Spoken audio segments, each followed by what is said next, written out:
Do you think that you can change the circuits in your brain by thinking about it? So they did this experiment a little ways back. They took these people who never played the piano before.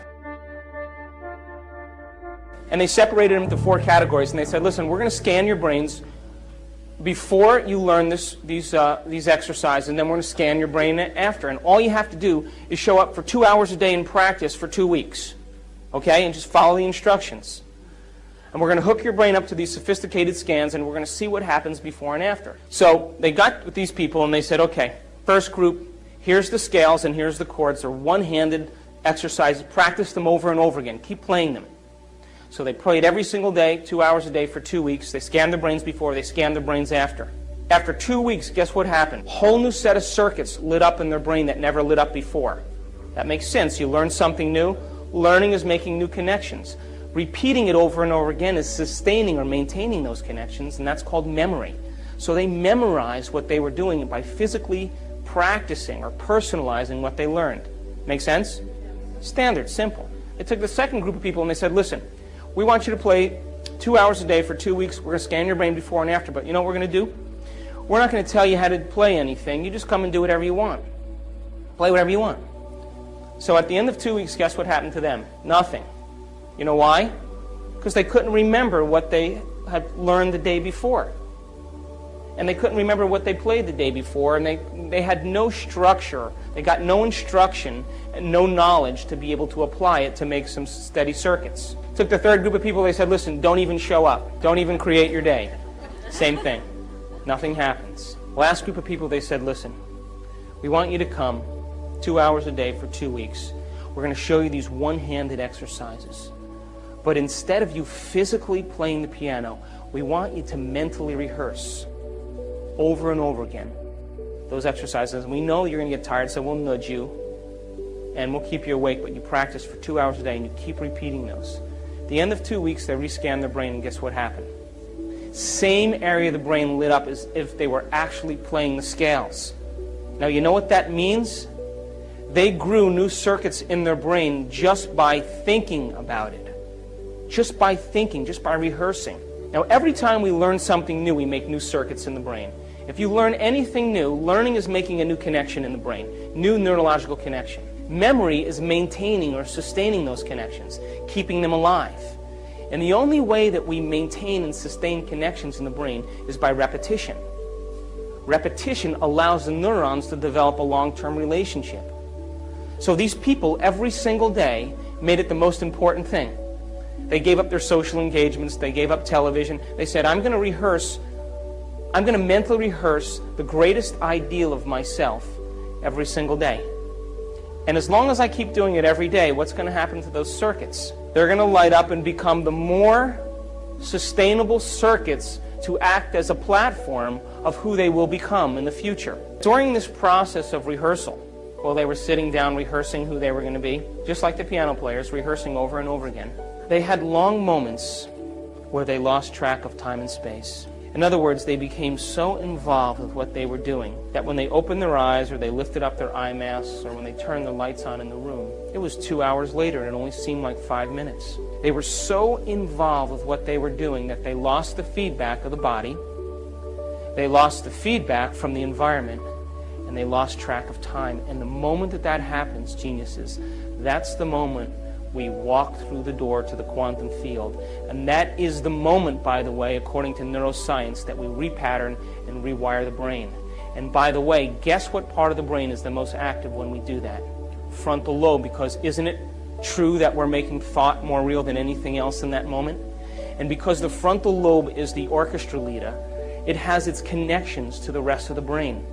And what it does is it quiets down the association centers, the thinking centers. It quiets down the motor centers. You don't want to move, you get still.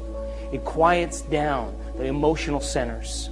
And the only thing that's real is the thought. And when we capture that thought in the frontal lobe, when the frontal lobe captures it, as we hold that thought there, what happens is the rest of the neurons in the brain will pattern and make circuits to capture that thought and reflect it as a footprint of whatever we're focusing on. And when we make new circuits in our brain, by the way, Do you think that we'll perceive things that maybe already existed but we never really saw? Do you think that's possible? Do you think that the person who lives practicing being a victim every day gets good at it? Turn that on automatically? Is it natural and second nature? And how will they perceive their world based on how they're wired? So if you made new circuits in your brain, do you think you may process or see things in your reality different because now you're wired to see them? Do you accept that? Yeah. So if I put up a picture of a Monet on the screen up here, and I said to you, isn't that a beautiful picture of what Monet painted? You guys would all say, oh yeah, that's beautiful. And then I took the picture down and I said, did you guys know anything about Monet? Do you know that he spent 44 years of his life teaching himself how to see things differently? And he thought that every person was too busy to stop and pay attention to light. And he loved light. He loved the light first thing in the morning, and he loved the light at sunset, at the twilight hour. And he said that the golden light of the twilight hour and the brightness and the opalescent light in the morning actually colored reality. And that he said, if I can capture this in my paintings and make things bright enough and capture light, maybe people will stop and look and see what they never pay attention to. And then he said, you know, the wisteria and the bridge are one and the same. I can't paint them separate. They're the same to me. And as he got older, he developed cataracts. And the cataracts were so thick that when he looked at the light, it diffused the patterns. So he began to more and more paint exactly what he was seeing. And the doctors urged him to have an operation, to do something to help him. And you know what he said? I worked too hard to see this way. Now, if I took that painting and I put it back up on the screen, would you see it differently? Would you agree that because you learned new knowledge and new information, you made new circuits to perceive what was already there, but you never paid attention to? Yes. Reality is the same way. Now, there's only two ways that we make connections in the brain. Only two ways. The first way we make connections in the brain is from knowledge that we gain, information, philosophy. Every time you learn something semantically new, every time you learn a new bit of information, you made a new connection. Could you create a new experience that's going to produce a new sensory feedback to the brain that's going to have a new emotion? And that new emotion then will help you to remember that experience better? And so can you picture in the quantum field future experiences that you would like to have that have nothing to do with survival? Yes. Nothing to do with pain, nothing to do with sexuality, nothing to do with success and power and control, but all those virtues that we secretly hope for, those are the end products of being able to experience something different than survival.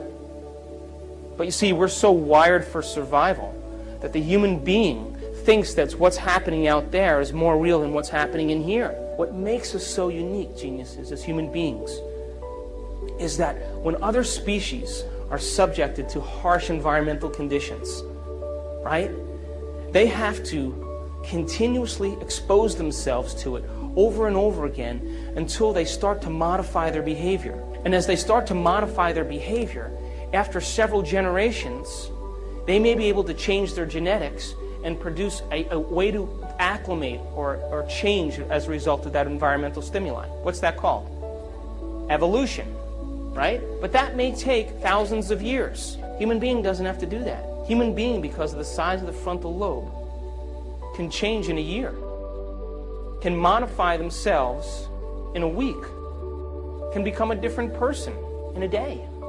We can evolve ourselves and become somebody else and not have to go through the long continuum of trial and error. Why not fall in love with an abstraction, something that you haven't experienced yet? But if you can put all of your mind into that abstraction, don't you think that that abstraction will be your future?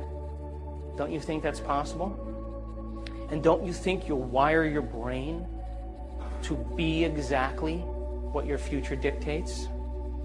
You see, we can't get anything in our life that we're not first wired for. You can't be wealthy unless you're wired for wealth. So once we're wired for it, implicitly wired, non-declaratively wired, when we've wired it so much that we don't have to think about it anymore, that's the moment we are it. And that's the moment it takes no effort to have the side effect of who we are as a mind show up in our life. I have a friend who's a millionaire. I went to lunch with him.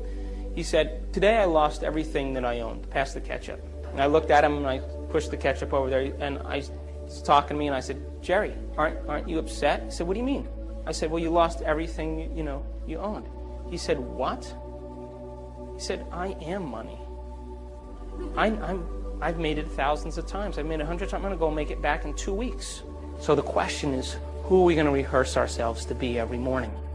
Can you rehearse in the morning your greatest ideal and activate those circuits? And as you rehearse those ideals for yourself and activate those circuits, won't they be the platform of who you become?